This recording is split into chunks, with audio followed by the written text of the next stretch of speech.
All right. Sweet. Swell. Oh wait, we're ditching the headsets? Yeah, time to ditch the headset. We no longer need you. No longer need them. Banished from our service. You're no longer been needed, my good man. All right. Well then, as you can see, we. All right. My name is Eli Brown. Here we have Bradley Davis. Hello, hello. And this is the podcast that I've never made before, but here you go, and there's no title yet. No title. So, the podcast. It's the podcast. The there podcast. You go. It's the podcast. All right. So, I'm assuming a good amount of people who will be watching are going to be fans of yours. I hope so. I truly hope so. I think so. You never know. You get the occasional random viewer from somewhere in Azerbaijan, but other than that, yeah, I assume so as well. Well then, so basically, the silence. Okay. Why don't you talk a little about yourself? Music, just anything. My name is Bradley Davis. I've been doing music since I've been taking music seriously since about the 4th or 5th grade. Before then, I would have these kind of moments where I would hear something musically and would pick up on it, and I would notice that no one else would pick up on it. So I'd be like, okay, that's odd. Or like I would be given, somebody would say, sing something, and I would just sing. I didn't think anything was special about it. I figured I had something going on around like 2nd grade. I think we were in like music class and we were doing like a rhythm thingy or whatever, and she like changed the tempo. And at that age, tempo is just it's not really a fundamental thing, especially in a general music class. So when she changed the tempo, everyone tapped at the tempo that we had done before, and I had tapped at the tempo that she had set, the changed one. And I was like, that's weird, like everybody's wrong or I'm wrong. But like after that, I started to take choir, which I think was what really helped me vocally, because I don't think I could sing good until maybe 2 years ago. And a lot of people disagree with that, but I think you can be born with whatever, but you really have to practice singing or practice playing a certain instrument every single day, or you won't grow at all. It might sound good.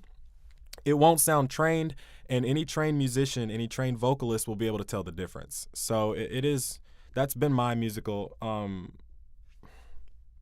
whatever journey. Started off doing musicals and plays here, or at Madison Middle first, and then here. I've done some community theater plays, so a lot of my music has been on stage. But recently, I've made the transfer over to studio, where I did a few projects by myself. I did not want to collaborate with anyone, and then my friend convinced me, who he is now my manager, convinced me to start doing collaborations, and he actually reached out to people. And so my music is it's starting to expand a lot, and it's really, really cool to see. But that's been my musical journey, my jaunt. Yeah, you can kind of listen to it. You can go back to your older stuff. Oh my gosh. You listen to like your collaboration with like Snow. Yeah. And it's just whoa. Worlds away. And it's great. Definitely a change of software, a change of practice, everything improved in my opinion, especially going from GarageBand and Logic Pro. That some of my stuff is not even like producers will understand this. Some of my stuff, the vocals aren't even compressed, and like I didn't mix anything, I didn't pan anything, so it's the sound is like so typical SoundCloud like amateur artist type deal. So yeah. You mentioned like practicing instrument. Mm-hmm. And then with singing, you've got to practice every day. I feel like that's a misconception that most people have, is that you don't need to practice singing. Oh yeah. And that's completely wrong. Like that's something you need to do almost every day. one of my friends, I hope he doesn't see this and thinks I'm ripping into him, but like he sent me a message one day, and in the message he sent me, he didn't mean it this way, but he was like, "You're just so effortlessly talented." And I was telling him, I was like, no, not at all. It really does. It takes so much work. I've sang every single day, or just about every single day for the past 6 or 7 years. So, I mean, and I usually say anybody can sing, because people will say, well, no, I'm tone deaf. And I heard this guy, he gave like this TED talk, and he was like, well, you can hear the tone of voice in your mom when she's angry. You can tell the difference between that and when she's calm. So no, you're not tone deaf. It really does just take practice. And people who start out bad, 3 years later, they'll be insanely good, and everybody's confused. And no, they practice, they put in the work. It really is. It's like a muscle. It's like working out. Obviously, if you work out every single day, in 3 years you're gonna be bulked up. Like, it's gonna be crazy. Or say if you're really trying to get into a passion, you practice every day, or you don't practice every day, if you run into someone who does, they will absolutely blow you out of the water every single time. It doesn't matter, because an untrained vocalist just doesn't know how to control their voice. Yeah. They just don't. But yeah, that's my spill on it. It really does. Anything you do, whether it's drawing, playing football, doing podcasts, you get into the practice, and you definitely have to do a lot. There's a lot of trial and error, and there's still some errors on my Spotify. So yeah,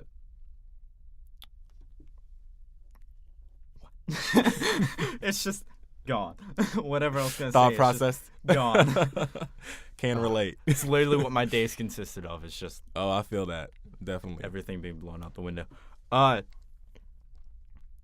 So, because I've got nothing, I've got the questions that I have, so I might as well just get into those. Yeah. So, basically, what kind of got you started into making music? Well, I hate to give Madison Central credit, but they gave us these MacBooks, and I found GarageBand, and really the real reason I fell in love with it is because I like to sing in parts. Yeah. So like I like to sing whatever the melody is, and then sing a part above it and sing a part below it, and stack the vocals. I was a big fan of that, and all the acapella apps on the iPhone, they suck. So I was like, this is perfect. And so it started as that, and then I realized, oh my goodness, I can USB my piano keyboard to my computer, and it'll transfer the sound. That I was like, what is going on right now? So there was that. I did a lot of covers at first, and I actually sang on Xbox a lot. Like, got this good old 2007 Halo 3 lobby. Yeah. Yes. Call of Duty lobbies. Dude, you just got that one person just singing. It was interesting. It was 2015. I remember this because it was just such a pivotal moment in my life. It was 2015. It was early in the year. I know. I'd gone into an Xbox lobby, Black Ops 2 lobby, and where everything went down. And I had it never crossed my mind that you could sing in a lobby. But this person had, she's a good friend of mine now. She had asked me to sing as her like emblem or whatever. So you could read it and be like, hey, gamer tag, sing. And so I asked her because I'm like, I'm a singer. I want to hear you sing. And so she sent me a message of her singing, and I sent her a message back, and I was like, we're both singers. This is cool. Like, oh my gosh. And so we would go into lobbies and we would sing. Like, we would have Ask Me to Sing as the little picture, and then sing in our clan tag, and people would ask us to sing, and we would sing, and they'd be like, oh, that's so cool, or Black Ops 2, they would be like, I don't know if I can say certain words, but I don't care, go ahead. Okay, good. I don't know, Black Ops 2 that's a different level of profanity. That's not your usual. I understand that moment, but it's like some profanity I'm okay with. Yeah, but it's just like Black Ops 2 profanity. No, hey, you're speaking another language. I'm telling you. But that's kids crying away, running away, crying. Oh my gosh, kind of profanity. Terrible stuff. But it's really snowballed. It snowballed because we would get into lobbies and we'd find other people who were singing, and that was I don't know if you ever saw who YouTubeable is. He used to like do this thing. I don't know. It was weird. He could imitate a girl's voice or whatever. And so he would go into lobbies and he would imitate a girl's voice and he would prank somebody. But he also did music on the side. And at that time, he was growing so wildly. And then his girlfriend at the time, her name was Miss Heart Attack, and she did these things where you could send her like music, whatever, and she would put it on her YouTube videos. And it was called Heart Mail or something like that. And I know, it was so cool. I was like, she put her name on it, like, yeah. But like, so there was actually a music community on Xbox, and it was vibrant. And we started to pick up beatboxers, we started to pick up rappers and vocalists, and there was about 8 of us, and we were like, maybe we should start like a clan. Which on Xbox 360, it was the weirdest thing. And we ended up, I think it got to about 90 or so people before it stopped. And then and then Xbox One came out. That's why it stopped. Xbox One it came out and you know, not everybody just has $500 readily available. So it took a year for everyone else from the 360 to move. It really took two or so years. But when I got there, met with this guy that I had sang with back in the day, and I was like, man, we got to start this group up again, and we did.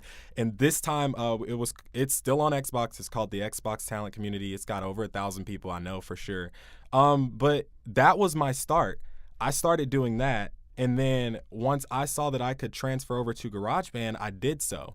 And after I'd covered enough songs, I was like, man, I should really start making original music. And I'm not even gonna front. It was not pretty. It was everything from the lyrics to the music, because you know, writing is also just something you gotta practice, especially with music. And for me, it was, I consider myself decent at writing now, but when I first started, I didn't know what to do. I didn't know how to start. I didn't know where do you begin on a song? Like, it doesn't always happen like it does in the Disney movies, where they somehow come out with this banger, and it came out of nowhere. Yeah. But like, open up a scroll, like, all right, this is a pop song right here. Put it out. It's immediately good. Immediately topping the charts. Dude, that didn't start happening until maybe a few weeks ago. Yeah. But at the beginning, I was making music, and I did not post onto Spotify until I think it was November 2017. I had a majority of my songs done. I was actually moving between iPhone GarageBand and GarageBand on the Mac, because there were some more sounds on the iPhone that you couldn't find on the Mac. And I was like, this is cool. Okay, I can start creating better music, good enough music to put on Spotify, comparatively. And I did. The first song that I put on, it was called Paragraph. It's still on my Spotify. It for the longest time, it was my number one song. It really resonated, and it took me 30 minutes to make that song. It took me 30 minutes to play the piano. I played the piano through the entire song, then I sang through the entire song. I didn't do anything. I added some background vocals. I cut it correctly, and then I just sent it to DistroKid as a test song to see if the program worked. And it blew up, and I was very excited about it. I dropped the album, and I was not pleased with the album at all. Even when I released it, I wasn't pleased at all, because I knew what I was capable of. Yeah. But I didn't quite know how to get there, and at the time I was very busy, so it was hard to just sit down and say, okay, this is what I need to start doing now. It took about last year, around June, I released an EP, Don't Call Your Ex. I don't know. How do you explain an EP that called that? But the songs in that were just so much better than the ones from the previous album. And I was like, man, I really could take this somewhere if I tried. So I started working on this huge project, Heavily Edited Heart, Volume 1. I reached out to an artist. I got a cover picture drawn. I built up some steam around it. It's on my Apple Music library. I listened to Paragraph today during fifth block, and I was like, this is good. Bro, when we get to my new music, I got some stuff to tell you about that. But definitely, it was me trying to figure out how I could cultivate an audience. But I was more concerned about, can I reach out to people who are struggling and can I help them? And that's always, from then on, that's been my main concern. And it wasn't until then that I really started to pick up. Now, when I dropped Heavily Edited Heart, that was friends and family. You know, every one of my followers on Instagram was someone I had known or someone I had known from Xbox. Like, so when I dropped it, you know, it had the usual pop of about 200, 300 streams per day for a few days. And then, you know, it went down, and I was used to that at that point. Like that is good for me. I had a conversation with my friend, and he was like, I feel like he believed in me more than I did. And he was like, hey, I'm going to start reaching out to these people to see if they'll like collab with you. And one of the people he reached out to was Snow. Yeah. I had no idea who he was. And you know, at the time I was still in my music snob kind of, I don't need to collaborate with anyone. I'm just chilling right now. And I listened to a few of his songs. You know, they were okay. Like there wasn't anything really special about the situation. I get in the DM with Snow, and he was like, yeah, your friend told me about you. I listened to your music. I think it's pretty chill. Like, we should do a song sometime. And I was like, dude, I have a sample. I gave it to him. I told him to send it to you. Check your email or whatever. He checked. He was like, dude, the sample slaps. I'm gonna send you back something. Like, yeah. Ow. He was like, yeah, I'm gonna send you something back. And he sent me his verse, and I was like, what is going on right now? Like, I was so thrown away. We finished that song within about 2 or 3 days, and he was like, I was ready to drop that song January 4th, I believe, of this year. Because I wanted to give it time to promote and like build and stuff. He was like, nah, I want to drop it next week. And I was at first I was like, no, we can't. I have a song coming out. Then I was like, man, you know what? Let's drop it. And it is my most popular song now. I'm very proud of the progress it's made. So, and I don't even consider that our best song. So, yeah, that one definitely, it really helped.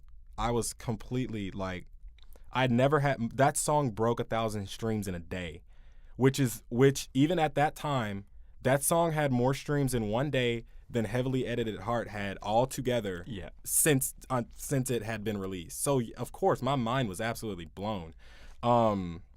But at the same time, I'm not gonna say I didn't care, but like that wasn't my concern. Yeah. I really wanted to like get to know this dude, because like when you make music with someone, you do kind of want to, like, who are you? You know? Yeah. Like, so I asked him, I forgot how I framed the question. I was like, hey, because we would have like table talk discussions, not even like this. This is we're deep diving. We would have like, you know, that's cool, see you later, you know, type discussions. And one day I was like, man, you know what? I'm gonna dig a little bit, like. And so I asked him, I think it was some type of personal question, like, you know, how'd you get into music or something like that.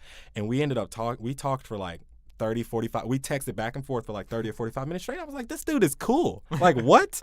And ever since then, we became like the bestest of friends. Like, he would come to me if he needed something, vice versa.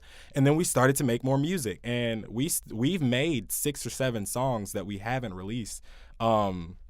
Yeah. We got some songs out there. They're coming. They're almost all of them are done. But yeah, they're coming. That I really rabbit trailed there. What was the question was, how did I get into music?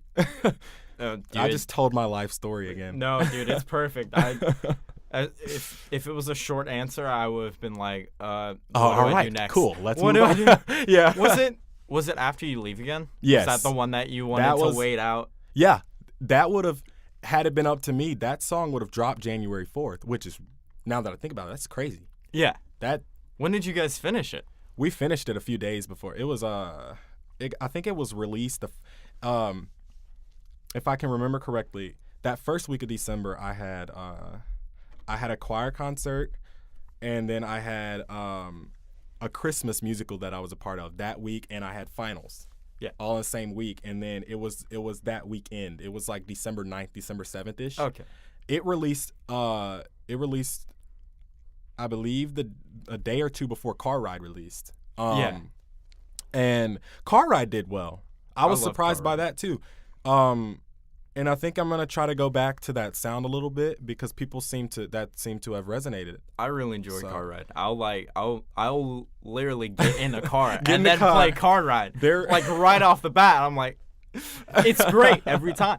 And it's like, John Bellion. I'm like, oh yeah, John Bellion, the king, the legend. Oh my gosh, hey, the king, the legend. I could go on for days about how good this guy is. Yeah, in the studio, work ethic. His musicianship, everything about John Bellion. I could go on for days of it. John Legend's pretty good too. Yeah. John Bellion was one of my favorite artists. Absolutely life changing. Yeah, absolutely life changing to watch those videos. Yeah, because that really helped my work ethic. His behind the scenes. Yeah, I loved watching those. Because when I see him freaking out after hearing something, I'm like, I do that. Like, whoa, that's normal. So I was like, yeah, this is so cool. Like, because when a sound really comes together, you just get so excited. I start like jumping around in my seat, like, bro, I'm about to drop kick somebody. Like, this is the coolest thing ever. This is great. Someone needs to hear this. Yeah, like you take something. It's probably what Snow's thought process was. This is great. People need to hear this. Yeah, Release. Snow was really good about that because I will say there are a lot of people, even in my bracket, my category of the music industry, there are a lot of people who they won't check you out if you don't have a certain following or a certain number, and I think that's a shame because a lot of people, I feel like, will miss out if they don't. I'm not saying people should have time to check every single DM they get, but I think there's some people who will want you to pay for features, et cetera, and I'm just like, it doesn't take all that. Snow had the ability to recognize what I had to offer, and he was willing to reconcile both of our artistry into something that ultimately got us both a lot of exposure. Because it was cross exposure. A lot of my friends had never heard of him until me, and except for I believe Dean. Yeah. He has one of his songs blew up. His song with Keena, it went viral. It has 18 or 20 million views on YouTube and on Spotify if I'm not mistaken. Pretty sure I saw that there was like multiple of you and him on there. Unless it was just there's Wildfire. Oh yeah. Wildfire was good. Oh my goodness. Well, we didn't really even like. That was our introduction to the EP we were going to release. And then we were like, well, maybe the way Spotify works, and that's my main platform. The way it works is with every project you send to them, you can pick one song out of that project and you can talk about it. You can say, like, here's all this info. Yeah. And it has a chance of being added onto an algorithmic playlist. And so if you do singles and you only send singles, that one song you can send to them. Yeah. But if you do a large 12-song project, you can only send one song out of that. So I was telling them, and also another thing I noticed is if you release big bulk albums, a lot of people don't have premium, so they can't just sit there and listen through it. A lot of people don't have Apple Music, etc. So you really only get it'll send them to that album and maybe put them on 3 or 4 songs, and then it'll send them to something else that you did. Yeah. So the streaming is off on that, in my opinion. But if you release singles, a person can tap on that. That's the single. They'll listen to it. It usually does much better.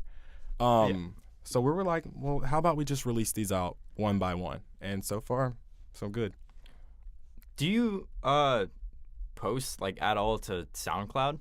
I don't yet. I had a SoundCloud made a few years ago, and that's the one I'm going to start posting on starting, let me see, I believe Valentine's Day. I'm going to post the same song that gets posted across all platforms. I'm going to post it on SoundCloud. Give people those who can't afford premium and Apple Music still a platform to listen to without having to go to YouTube. Yeah, and SoundCloud used to be, no one took it seriously. Yeah, it still feels like no one does. But nowadays, SoundCloud rappers especially are definitely, they've gained so much traction. You can blow up like that. Yeah, it can happen so quickly, and I think that scares a lot of the big giants in the music industry, especially some of these record companies, because they don't need you anymore. Yeah. Because social media has just become such a big deal, and it's free. To upload to SoundCloud, it's free. It's completely free, and you can take that viral hit you made and you can turn it into a successful career. Yeah, you really can. So it's definitely something I had wanted to do for a while, but just never got to it, and now I'm getting to it. There will be some exclusives that I only put on SoundCloud that I don't put anywhere else. Just as a hey, thank you for being on SoundCloud and listening to my music. Yeah. So very, very much so looking forward to that. Yeah. What was it like really working with Snow? I never really, I heard of him, but I don't think I ever really listened to him. I've heard some stuff that may have been featuring him, but I wasn't ever really big into him. Then seeing you performing with him, I was kind of getting his music just recently. That's how I noticed Wildfire and everything. Yeah. Because I was looking deeper into his music, and I'm just like, and then now you guys are on Instagram Live almost all the time. Yes, we are. And I'll pop in. I'll be like, "Hey, yo, what's up?" Yeah, we actually went live today. Yeah, I saw. I got a notification on my phone, which was really cool. It was one of his biggest streams. It was 30 or something odd concurrent people there at the time at its peak. We working with him for After You Leave Again was just a few texts back and forth and us sending these samples back and forth and me mixing and finishing the song. That was it. We only talked maybe 10 or so times. So music can be made that way. I make music like that with a few other people I'm collaborating with. But when we started to really dig into some of these songs, what we would do is he would call me on Instagram. Instagram has a call feature where you can video chat someone. He would call me, and we'd prop our phones up, and he would sit there and he would sing something or play something on the guitar. I'd be like, Snow, that's a song. And I would say, send it to me so I can put it on a loop. I'd put it on a loop. I'd send it back to him. He'd complete his verse. He'd send it back to me. And from there, it would just... So the work, it would literally be someday, a Saturday, we would call back and forth maybe 6 or 7 times. We really started to hey, this is why we're doing this. This is the effect it'll give off. This is how we hope it turns out. And so it was a lot of musical analyzation. I don't even know if that's a word, analyzing. And it was very much, it wasn't rigorous at all, but it was definitely, what's the word? It was a lot. But it was really cool. You definitely want to collaborate like that with somebody that you're okay with, because if you don't like them, I can't imagine making music with someone I don't like. Yeah. Or that doesn't like me. That would kind of suck.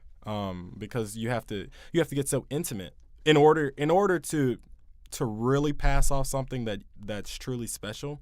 You have to get really intimate with what you're doing. So yeah, I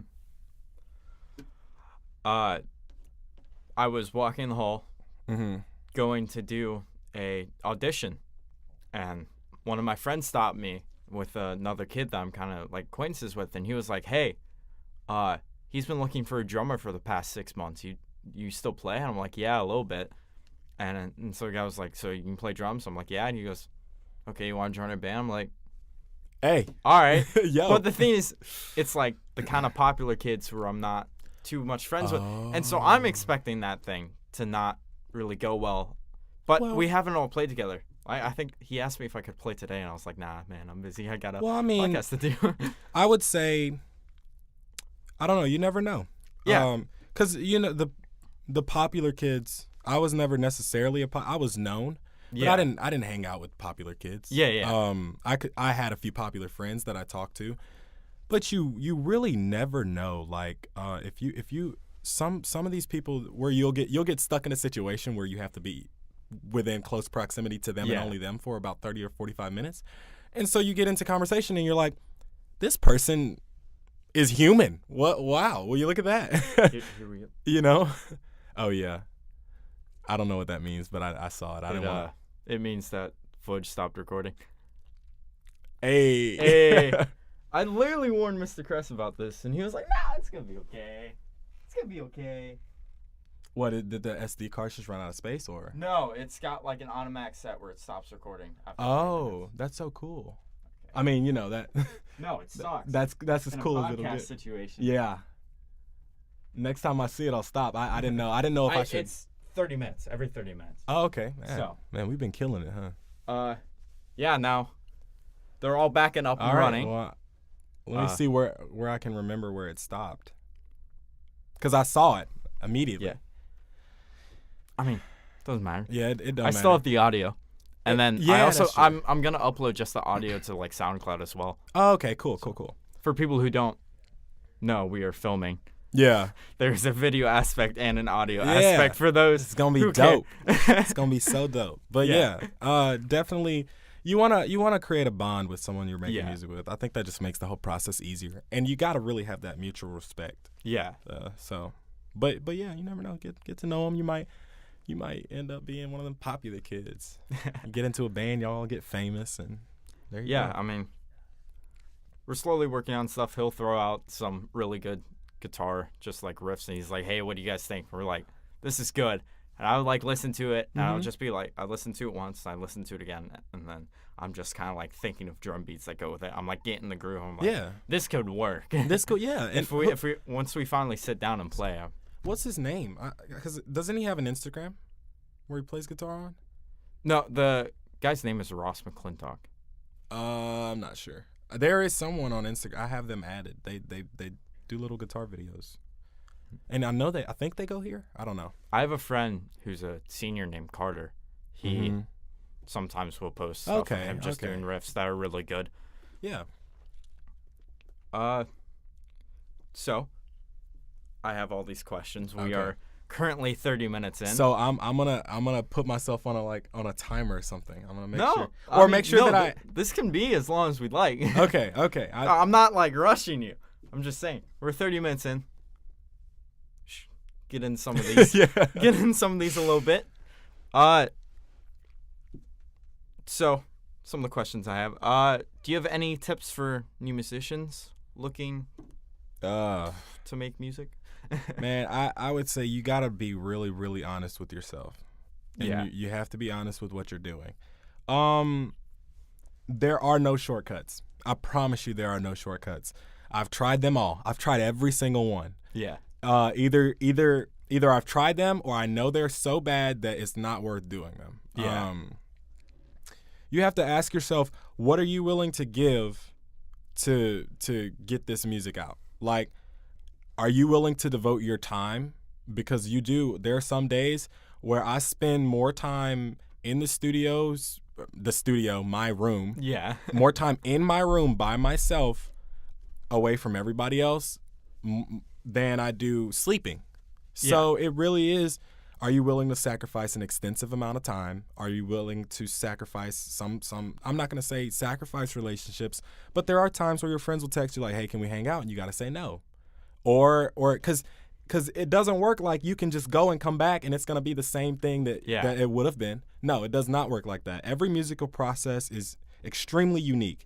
And if you say you leave and you come back and you don't remember how you wanted the sequence to go or how the melody was supposed to hit. So if I had to give one tip, it would definitely be don't try to do any shortcuts and really just like really devote your time. Be very passionate about what you're doing and don't apologize. So something obviously first thing practice. Yeah. You gotta practice. That really helps. That does. I know in a sense for me is I'm a bit of a perfectionist. Mm-hmm. So I'll be like working on something. I've had some projects that I've been working on, but I kind of won't get them out because I'm displeased with them. Yeah, because it's the end like result.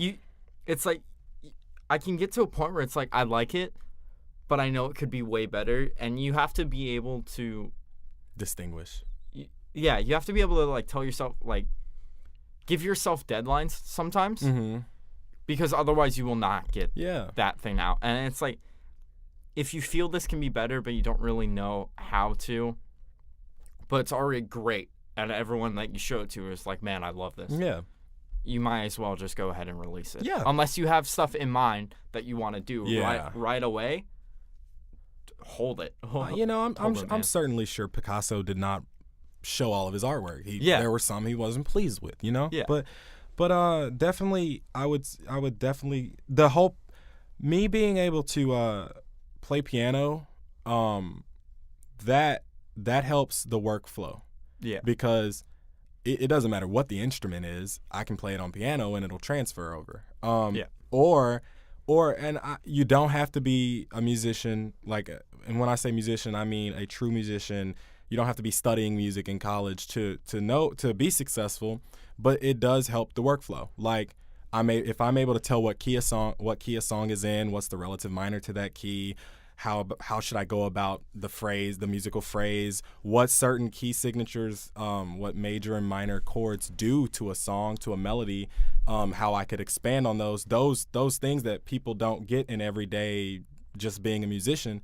Those things are important. I mean, they're not necessary, of course, but they can turn something that usually takes an hour into 5 minutes, and I think that's important too. So yeah, definitely.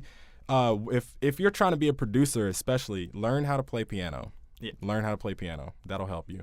You can do your little beats on the piano too. So yeah. I've got a MIDI keyboard. Definitely. And I'll just sit there and I'll just yeah.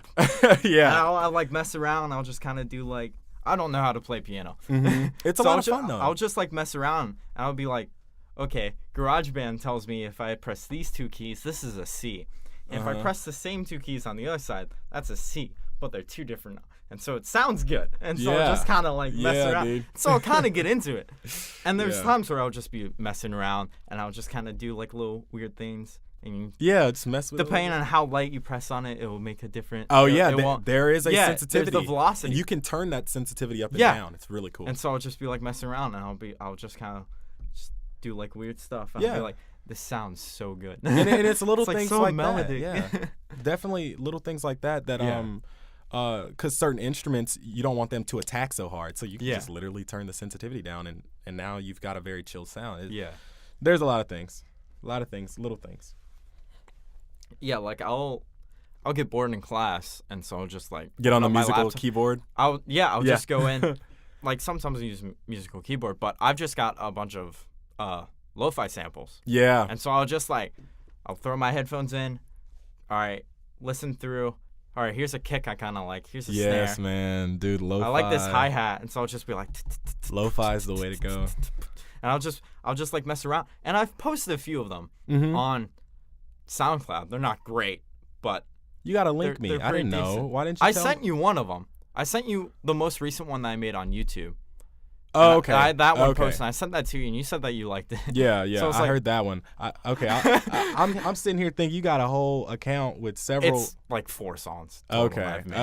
And they're all done in class throughout, this year and last year. They aren't very good, but they're kind of decent. If you throw it on the background while you're doing something, you won't notice the imperfections, dude. And I tell myself that every time, ain't nobody gonna hear none of that. I'm not about to sit here and go back. It's gonna take me 2 hours to fix this. Nobody's gonna hear it. Yeah, you've got to show your music to someone and see if they notice it. Yeah. Because when you're working on something, you're obviously going to notice the mistakes right off the bat. And that's just the way that it works. So it's even if no one else can notice it, you're still gonna notice it.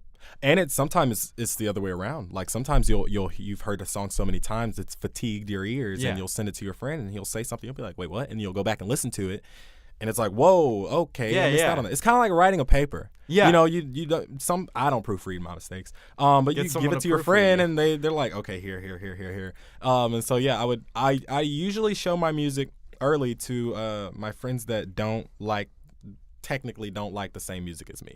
Because that way I know even if somebody doesn't like my style of music, hopefully they enjoy the song. Yeah.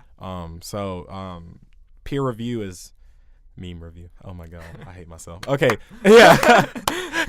but peer review it's just like writing a paper. You got a few drafts, you got that peer review, you got final submission.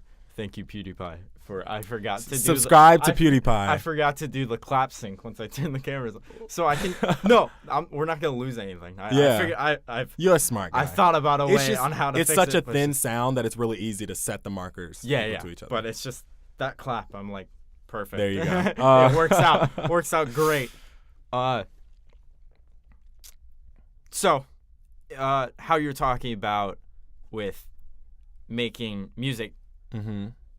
You have to devote time. Like, yes. How much time do you normally devote when you're making music? Like, because you're saying how you've got to, you have to have the self-discipline to pretty much be like, hey, I can't hang out today. Yeah. Because I don't want to ruin this project. I want to. You get into like the mindset. You're messing around with something. You've got like a beat kind of going on, and you're enjoying it, and you're like messing around with stuff. Mm-hmm. And if you take a break. For a break that's too long, all of the magic goes away. You go back to it and you're just I'm not feeling it. And then you end up deleting that project. It's just gone. Yeah, it's shelved. And what was I gonna say? Oh no, I forgot. It was really good.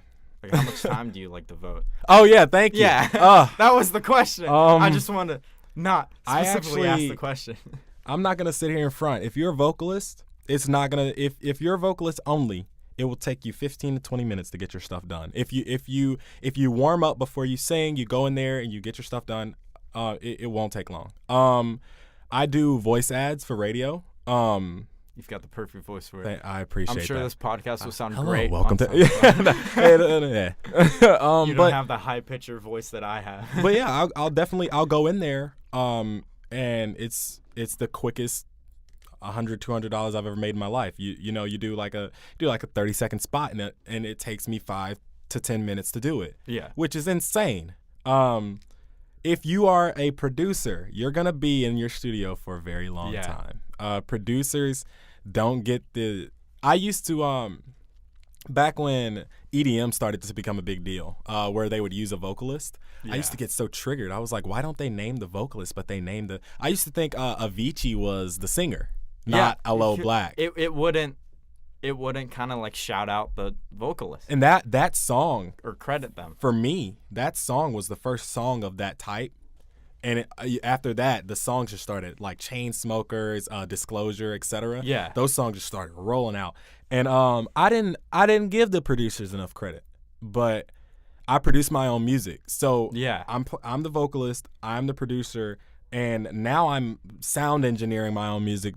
I do not know what I'm doing, but I'm doing my best. It does take me about, I'd say an average, I spend, it can be, I could make a song in 30 minutes or I could put over 40 hours into making a song. Mm-hmm. It really just depends. Yeah. My top 2 songs on Spotify right now, both of them were done within 24 hours. Yeah. So what that goes to show, certain songs I'll start and then a month later I'll finish. So it really just depends. But I think on average, I put in about at least 5 hours on each song. On average, if I averaged all of my songs together, at least 5 hours, and at most maybe like 15 hours. So yeah, it's a lot of time. I said the whole thing, like, you walk away from it, you come back to it, it's not very good, and you like scrap it. It's more, you shouldn't really scrap it, but put it on a shelf. Like you said, put it on a shelf.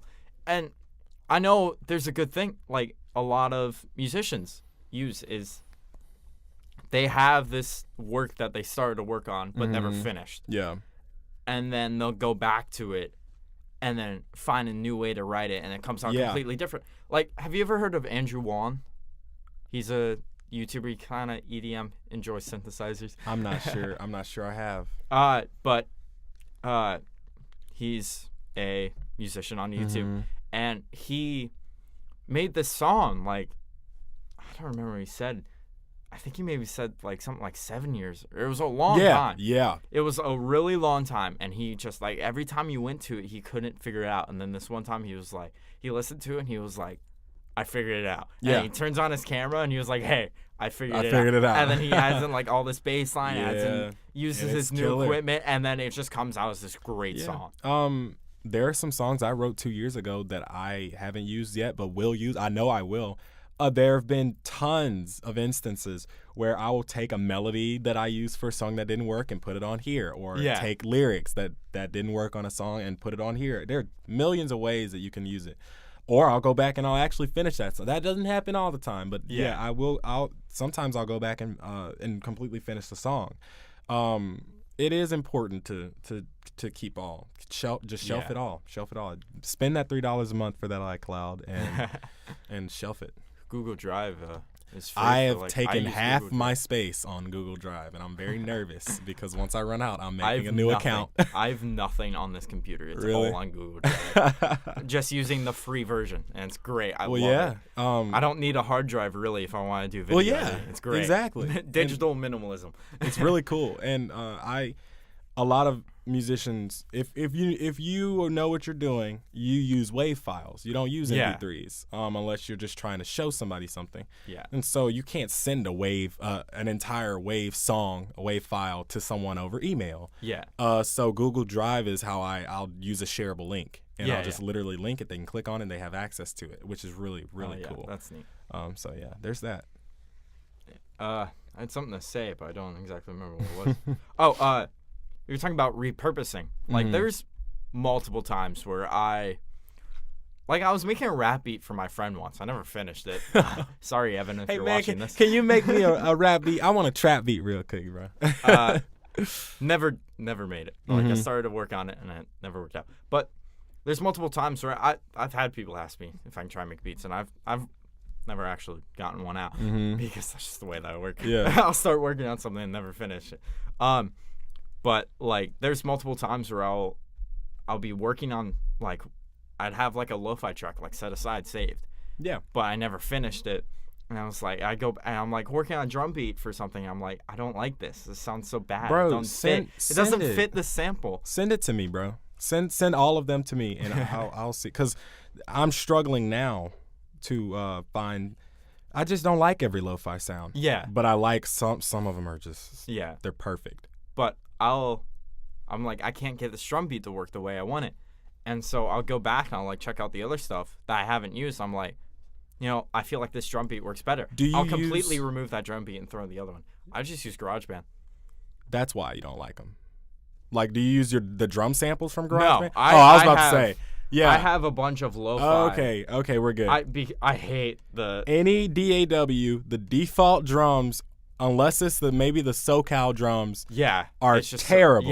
They're so bad. It's don't use them. I made that mistake. Do not, please, for the love of God, don't use them. They don't work.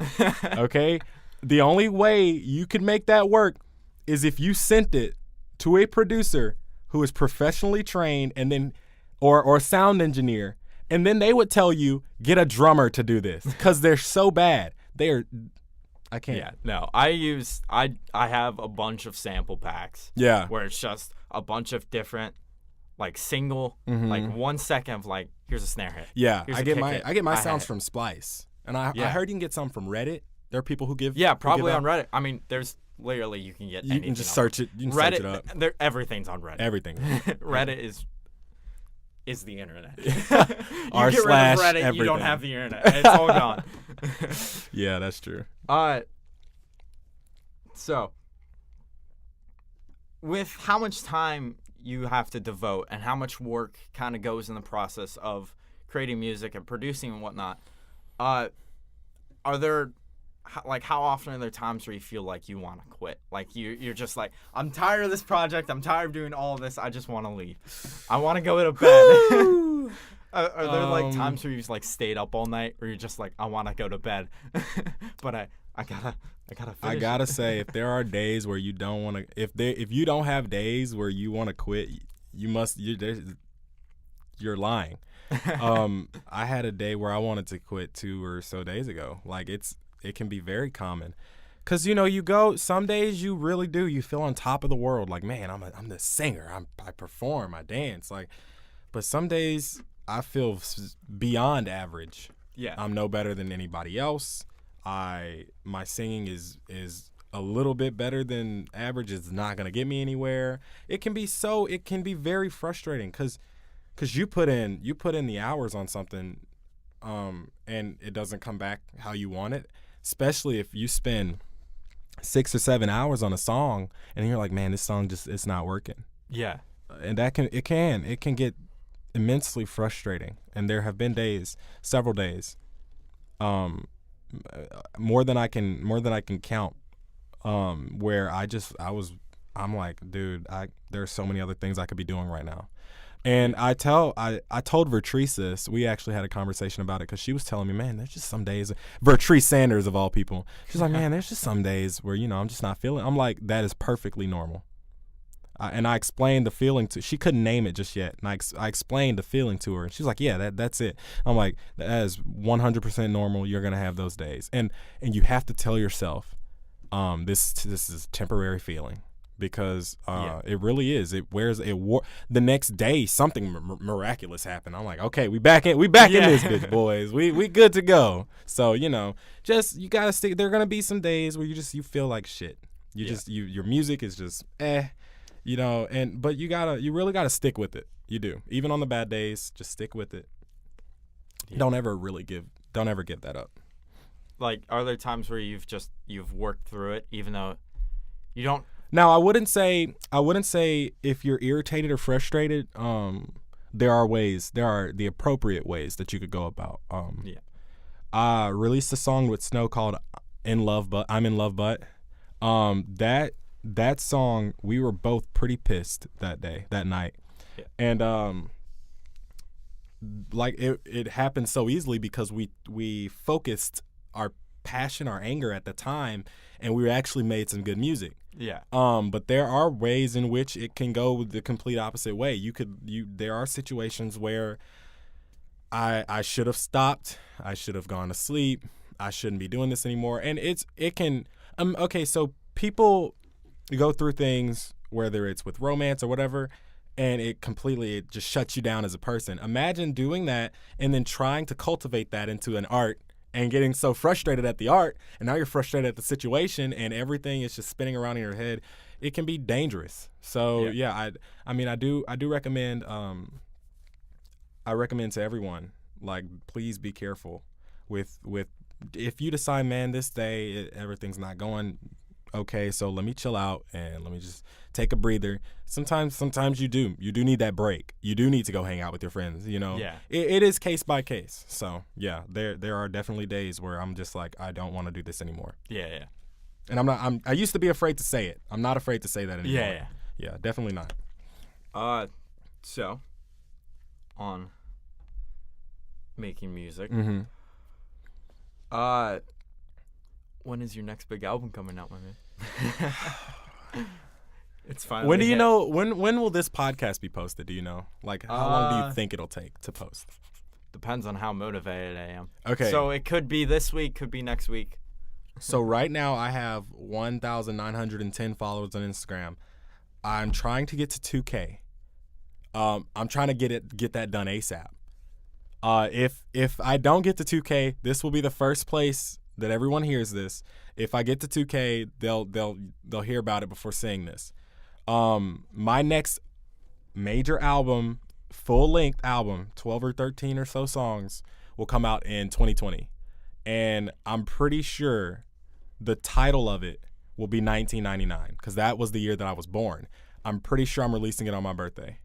I will be featuring 6 artists total. And then I will have 2 interludes, and the other 4 songs will be just me. I plan to have all of the music done by next January, and I plan to send it off to have it professionally mastered by a sound engineer. And then I plan to promote the entire album as a whole. I plan to sign with some people who will promote my music, and hopefully it all goes well. By then, I set a few goals for myself. I don't know if I reviewed over the questions, but somebody had asked me at one point something about goals. So I don't know what are your goals for this year music-wise? Yeah, my goals, and I'm almost halfway to one of them, is 100,000 streams total. Which is like that going down. Which is like, whoa, wait, what? And I'm at about 40,000 on Spotify, and So I'm trying to rein that. Wait, what? It's February. I think I'll make it. I hope so. If I don't stop now, I'll make it. My goals are to release 2 songs a month, every single month. One with somebody I'm collaborating with, and one by myself. Or maybe like for this month, there are gonna be 2 songs, or maybe actually 3. Maybe 4. I might release 4 songs this month. But then you've got to put out 2 more in March. Yeah, and y'all gonna get your 2 songs in March too. But yeah, yeah, it's crazy how it works because it's not like I can't. I realized last week I can't fatigue my audience. I did a poll. I was like, do I do too many covers? Do I do not enough covers? And it was overwhelming. I think 3 people were like, man, you need to chill out, you know? You've got like your February, March EP and stuff. Yeah, it really is. You can literally subject them as like the month EP. But yeah, I also have a goal. I don't want to get signed or anything, but I do want to perform live. Definitely. I'm so used to the stage. It's where I'm at my most comfortable when I'm up there. So that's definitely something that I want to do. Also, I plan to release merchandise. I'm trying to think about how I want to say this because I don't know if I'm even going to announce that with the Instagram. I just really felt like there are certain things you have to go about when you're doing music where it's more so you're building a brand rather than, hey, I'm just doing this song for my friends. Yeah. So I do plan on coming out with merchandise. I want to come out with something that relates to me, but that's also something that somebody could easily wear. It's going to be some type of catchphrase. It's going to be very nice, simple. There are going to be T-shirts, long sleeve. I know they're going to be hoodies. I might do dad hats. And I might You got me there. And I might do phone cases. So just be on the lookout for that. That's another announcement. And then I think my third and final one is that I'm opening up a public Discord server. Ooh. I'm a gamer, and so I use Discord, especially when I play PC. So definitely I'm very used to it. And I feel like, I don't know, when I just see that, I immediately think of Bradley Dean. I just see that on a shirt. The artist, her name is Natalie. She is just so talented, and I found her randomly. I needed someone to do my cover art, and I put in hashtag digital art, and I just went through posts until I found someone that I like the style, and I DM'd her, and she's so good about her work ethic. She's so polite, like everything, the whole 9 yards. She would sketch it out, send it to me, and I would freak out. Because every time it was good. And then she'd do the digital art and send it to me, and I'd have a freaking fit. But her work will be on the merchandise. I'm planning. Because in a lot of times when I work with artists, some of them, I didn't know her, so of course I'm paying her. But some of them were like, nah, you don't have to pay me. I was like, no, I'm paying you, meme review. I'm paying you because like, here we go again. Yeah, I'm definitely paying you because it's just art. I can sit and look at photographs all the day. Yeah. And art is just so important to me. Visual art as much as what we can hear. Because you can really captivate someone if you attach that visual art to the music. You can really captivate an audience. A lot of songs have gained so much exposure because they're so linked to a video that went viral. And because it was so visually pleasing. Take This Is America, for example. That video was so cultivating. There were so many ways that you could look at it that the song blew up. Had he not done it with the song, people could have had maybe 1 or 2 ways to look at how that concept portrayed itself. But there were thousands of ways you can look at it when you saw the video. Yeah. So that's just one example. And I don't know why, but lo-fi is really like taking under its wing the Simpsons and anime. Yeah. And vintage anime and the Simpsons for some reason, but it's the nostalgic feeling. Like people like the nostalgia. Lo-fi. I think we cling to our childhood. Yeah. So there's that. Not only did most people watched anime back then, and usually the anime is vintage because it matches the sound. A lot of the audio sounds like old school voice acting. And The Simpsons, you watch it as a child, you know. I actually didn't really watch it that much, but it's a cartoon. Yeah. You know, I watched the movie when it came out. Everybody watched the movie. That was a really good movie. But, you know, definitely lo-fi has a way of connecting to people that other genres just don't. So I really do. I try to incorporate that into my music. Yeah.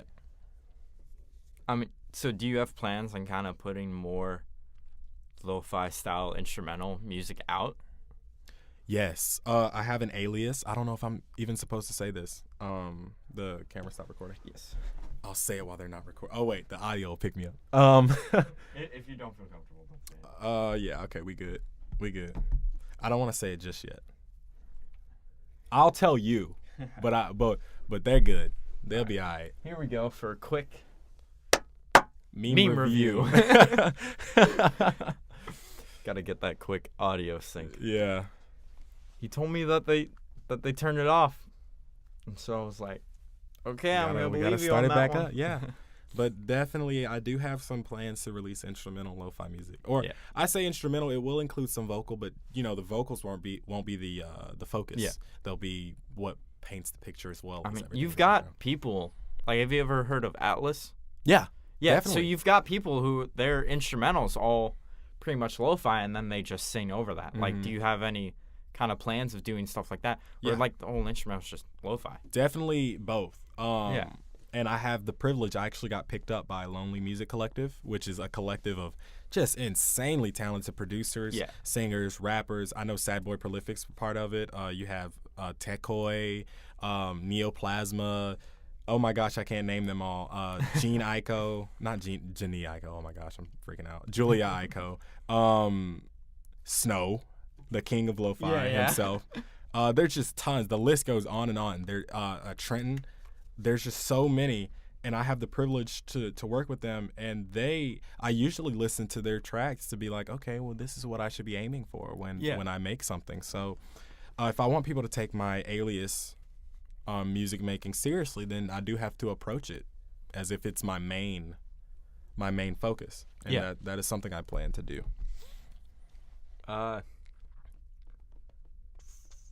So you're talking about collaborations and such.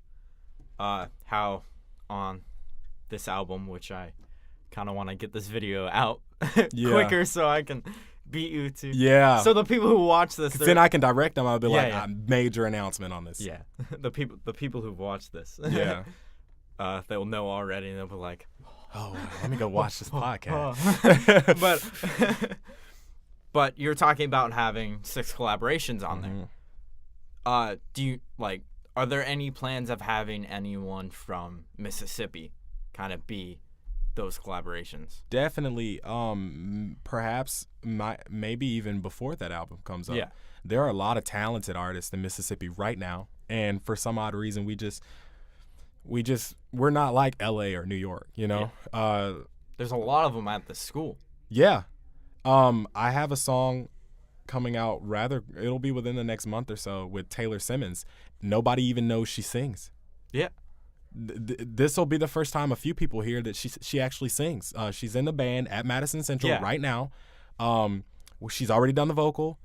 I had other projects that I had to prioritize first, but the song is dropping. It is a good song. I saw on your Snapchat story that she was like over at your house, and like you guys were like in your bedroom for like the studio stuff. And, exactly. Like, she was by the microphone. I was like, huh?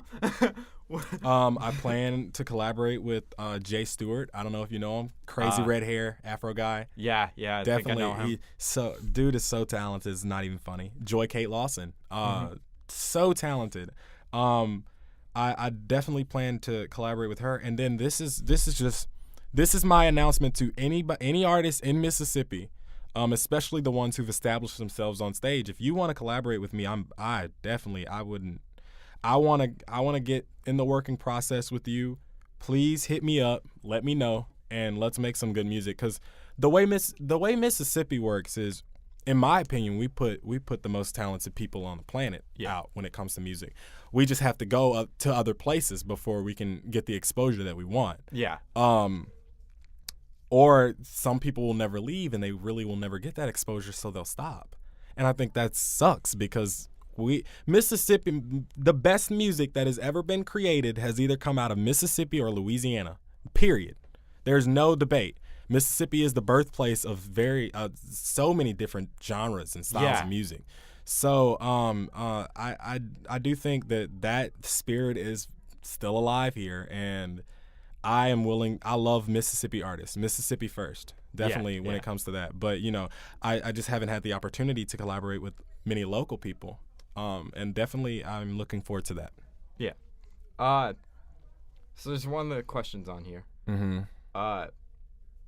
I've got no idea what it means. Okay. So. Oh, boy. I will ask you. Oh, boy.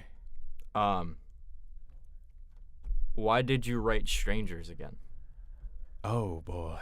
Oh, wait. Oh, my God. I just got it. Why did I write Strangers? I just got it. Never mind. Yeah. I mean, if you listen to the lyrics. Yeah.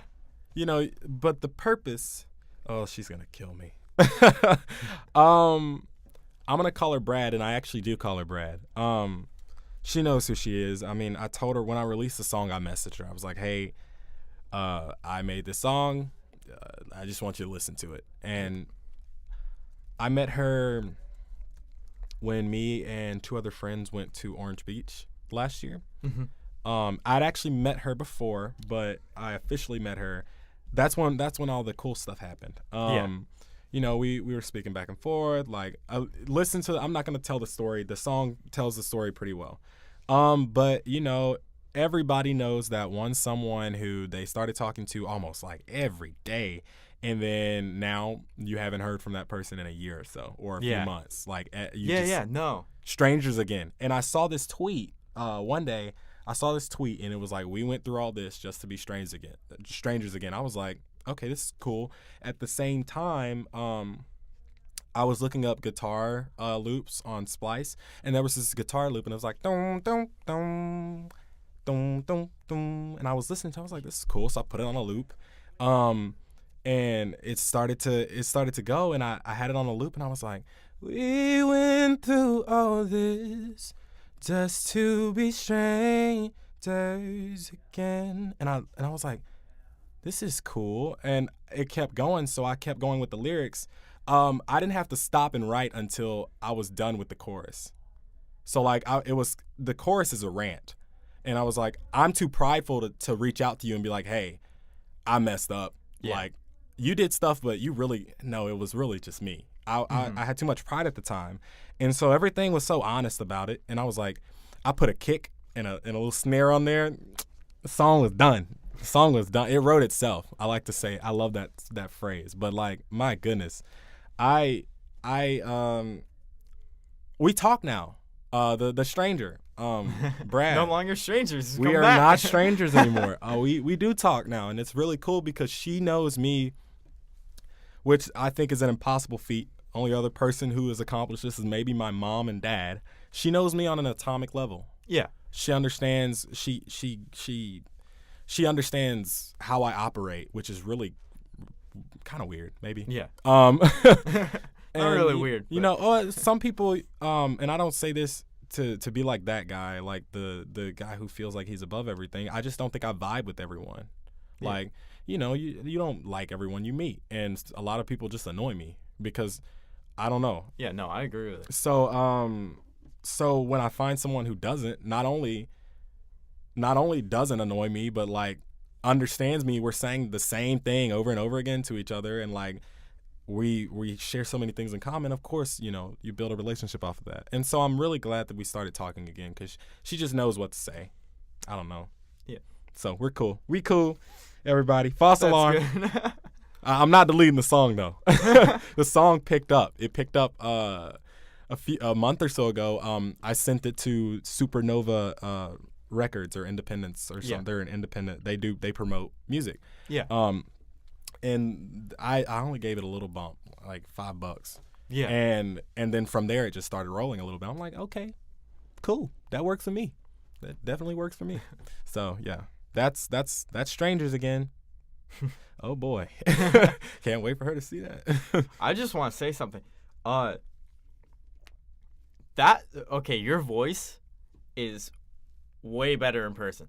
What? Okay. No, I mean, no, it's still great. No, don't misconstrue that. Don't misconstrue that. No. I'm saying it's great on audio. And then you hear it in person, it blows you back. The fact that I know a thing with people is a lot of people don't understand is that you can't just walk in a room and then just start singing. Like, you've got to do warm-ups and such. Yeah, and if you don't, you singing then is your warm-up and your voice isn't ready. And it's obvious. Yeah.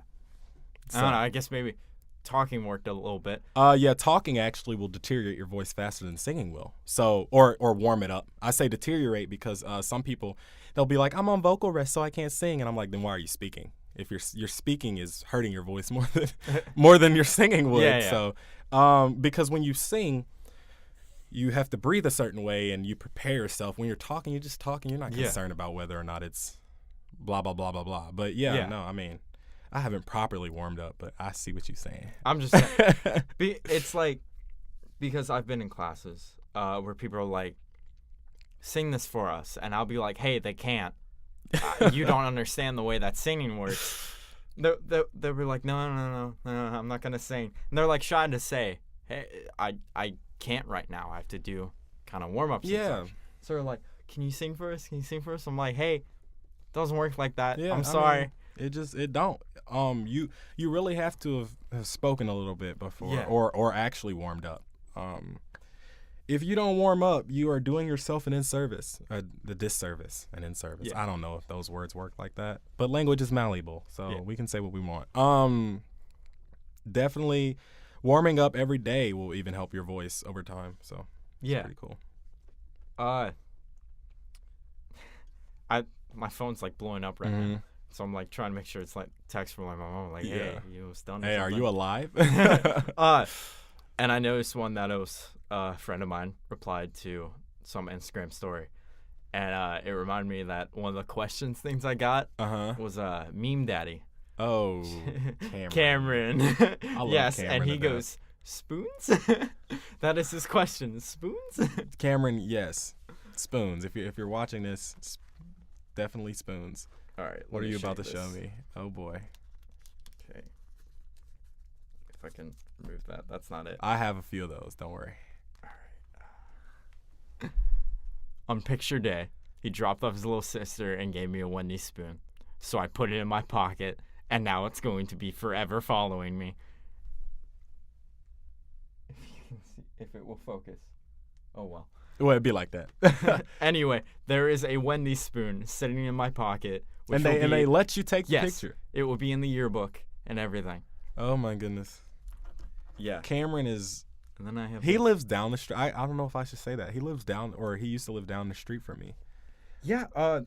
You posted a video on your Snapchat story and made me realize of the old-time cars, like, driving by. And I was like, wow, he lives really close to me. Yeah.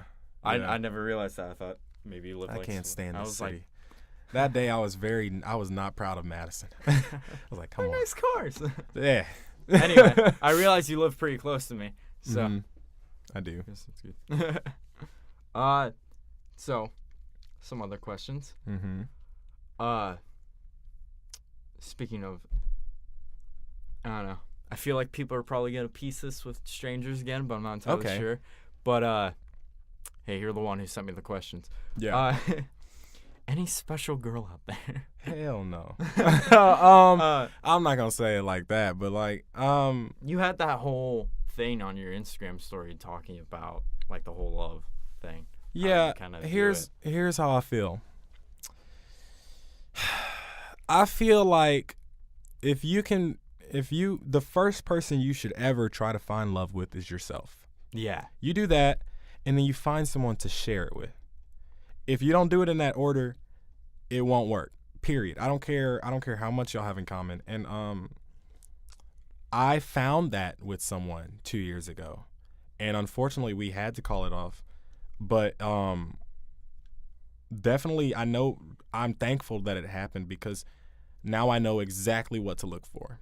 And if I don't see it, then, Now, we're all teenagers, and I'm not about to sit here and shame anybody for being promiscuous. But, y'all go do what you got to do. Like, but If you're looking for something stable, something healthy, something that'll last you a very long time, but that you need to be willing to compromise for, seek to find yourself before you look for someone else. Yeah.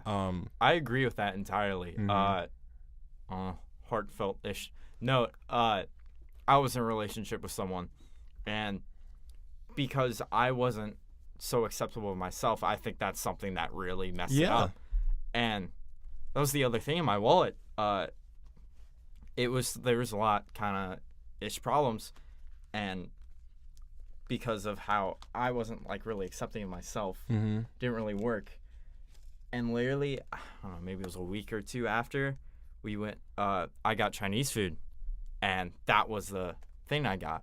Oh, this is very true. That's the fortune I got. Yeah. And I was like, it says a good friendship is often more important than a passionate romance. It is. And it definitely is. The thing is I'd rather stick being friends with someone than to let a relationship kind of get in the way and kind of ruin that. Yeah, I hear you. Currently, when you're talking about the Strangers Again lyrics, that's kind of how it is right now. Oh, okay. And so that like hit me, and I was like, whoa. Yeah, and it's really funny how music works, because you take your experiences and you funnel them into an art, and then that art goes out to people who may or may not have had those experiences too, and they take that in and they find ways to let that out, and it's really, I think that's really cool. So yeah, definitely, find yourself. Screw everybody else. They're all shit right now. Trust me. Find who you are. That kind of answered another question. It was how is your love life, and how does that correlate with your music? Yeah, I've dated maybe 3 people. I don't date very often. I'm very picky. Yeah. I'm not picky in the sense of I think I'm so up. I'm a strong 5 at best. I'm picky in the sense of I want to make sure that we really can make something work. Yeah. And if I see a red flag, even if it's one, I'm not going to cheat myself, and I'm not going to cheat the other person. Yeah. So one relationship I had, we only lasted about 2 months, but nothing bad happened. We just realized we're actually really not into each other that much. My most important relationship was the foundation of a lot of the music that I've written and haven't released yet, and won't be released until the album in 2020. Yeah. So that'll be like a trip down memory lane, accessing those emotions again to utilize for that. But my love life now is I'm just trying to find. I don't want a girlfriend. I want someone to talk to, and like to just be chill with, like, or someone, if I have because I have friends that are guys that I talk to, and they're cool, but girls smell nice, and they say things. They're smarter than guys, and they have a different way of saying it. Yeah. And you can really connect with a girl on a level, heterosexual male, than if you can, Yeah. I don't know how to explain it, but I don't know. It's almost like I'm talking to my mom almost, but she's my age and she's not my mom. that whole deal. But yeah, it's like that's what I'm looking for now. I'm looking for someone to talk to, which is, I think that's a simple thing. Someone I can have extensive, intelligent conversations with. Yeah. That's what I'm not looking for a long-lasting relationship. Yeah. So that's my love life right now. So we've got 2 questions, okay. I believe. So back to process of making music. Mm-hmm. You're talking about when like writing songs, it wouldn't kind of come right away. Yeah. And you it's like a whole process they've got to kind of get into. What is really your process behind writing a song? That's a difficult question to answer, because my process often changes. I think it really depends on the situation. But if I could sit here and piece it out, I think, It's like kick the table. I think I would say you find the sound that you're looking for, and then I freestyle. What I do is or sometimes I even go on YouTube and I find this like Frank Ocean type beat or something, and I literally sit there and I freestyle. A lot of the songs that that entire EP, the Don't Call Your Ex EP, that was literally all 3 of those songs came from a YouTube track that I referenced and that I'd freestyled on. I found out what BPM it was, and then I went and did something in a different key with a different chord progression, and used the same lyrics. And I still have video proof of myself freestyling it for the first time, and all I did was alter the lyrics to make them make sense. After I do that, I get it laid down in a track. I decide then, do I want to do background vocals, what type of reverb, blah, blah, blah. Boring producer stuff. Unless you're a producer, it's not very interesting to you. I find out what instruments I'm using, et cetera, et cetera.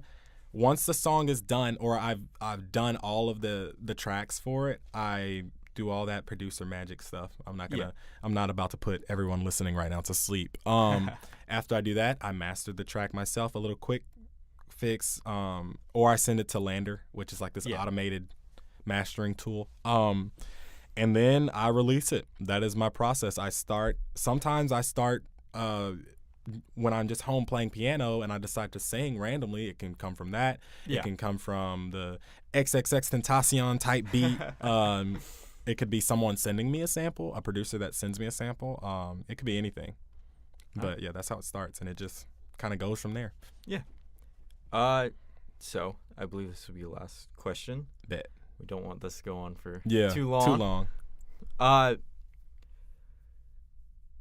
last question is, if you don't make it in music, what is it that you would have done? Like, what would you do? There's a few things. For sure, show choir director. Yeah. Show choir really opened its arms to me. Not just Reveille in particular, but when I went to my first show choir competition, Jesus, it was like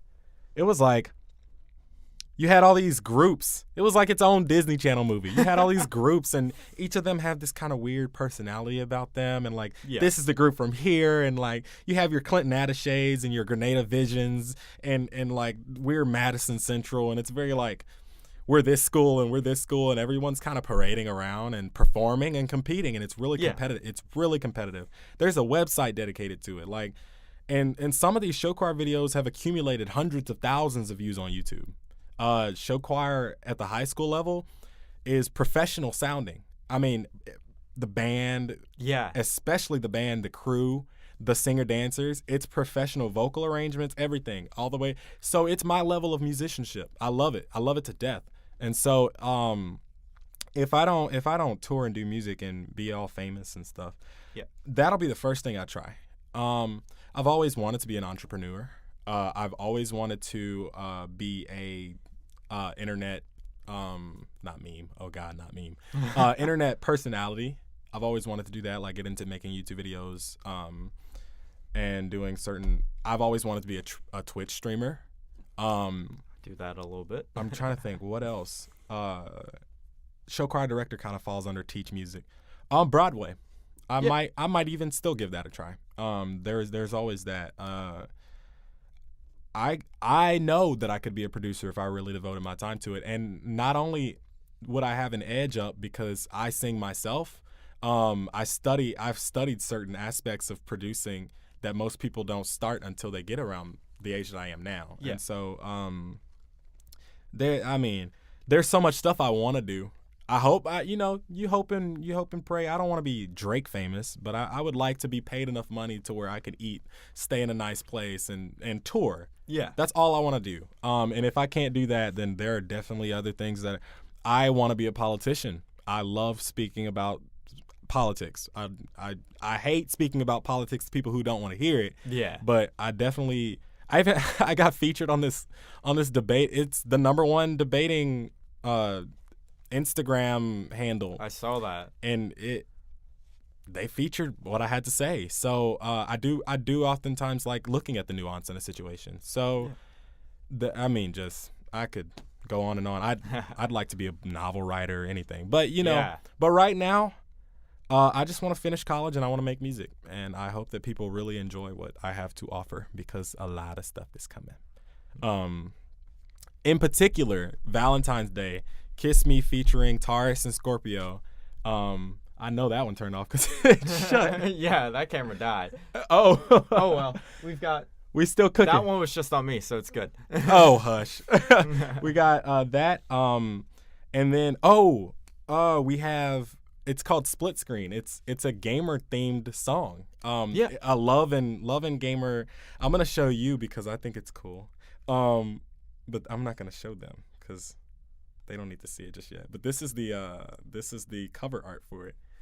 And it's featuring a rapper named Heartbreak. And I like that. He is so dope. Like, his rapping is amazing. And so I can't wait till it'll release pretty soon too. I like that cover art. That's really good. Yeah, I love it's just, and when you hear his verse, you're going to freak out. He makes so many video game references. It's not even, but yeah, there's that.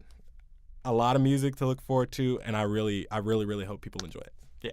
I appreciate you allowing me to come on do I shake your hand? Well, do you have anything else you'd like to say? Anything to kind of go off? No. Quick old meme review. Subscribe to PewDiePie. I'd like to thank the Academy. Unsub from T-Series. If you're watching this, I want you to send me a message and let me know that you got this far in. And those will be the people that get free merchandise. Oh. So, go ahead. Watch. Do I get? Oh, of course. I'm the one who had to set all this up. It's a lot different from saying if you hear my voice right now, text me the number 123. Just text it randomly. I'll know exactly what you're talking about. Don't tell anybody because I can't give out too many. Text me the number 123. You will get a free piece of merchandise when I make the mass order. You'll get a free piece of merchandise, and that's the tea. That is the tea. That is the tea. Next time we should have tea. Tea would be cool. I love tea. I love tea. I don't like coffee. I like tea. If I do something, I mean, I can check these cameras out. We can do it at my house. Yeah, literally. Definitely. Right. Well, this is Bradley Davis, the Bradley Davis. For the podcast. It's the podcast. The podcast with the Bradley Davis. We have, at Bradley Davis Official. Yes, at Bradley on Instagram. You can also hit my Snapchat up, but Bradley Dragons. Bradley_Dragons. I made it when I was 11. Don't blame me. But don't worry, my YouTube channel is Tropical Biscuit 8 from when my brother and I made it. Tropical when Biscuit. We were like 8, dude. Oh my goodness. When I was 8, so I've been doing like YouTube videos for a long time, so I'm comfortable with it. Yeah, definitely. Right. Well then, Bradley Davis. Adios. Hasta luego. Nice having you. Thank you for coming on. Thank you. Nice for the opportunity. I don't even know how do people even say goodbye. No idea. Au revoir. What do we do? What do we do now? All right. We good. That's it. Meme review.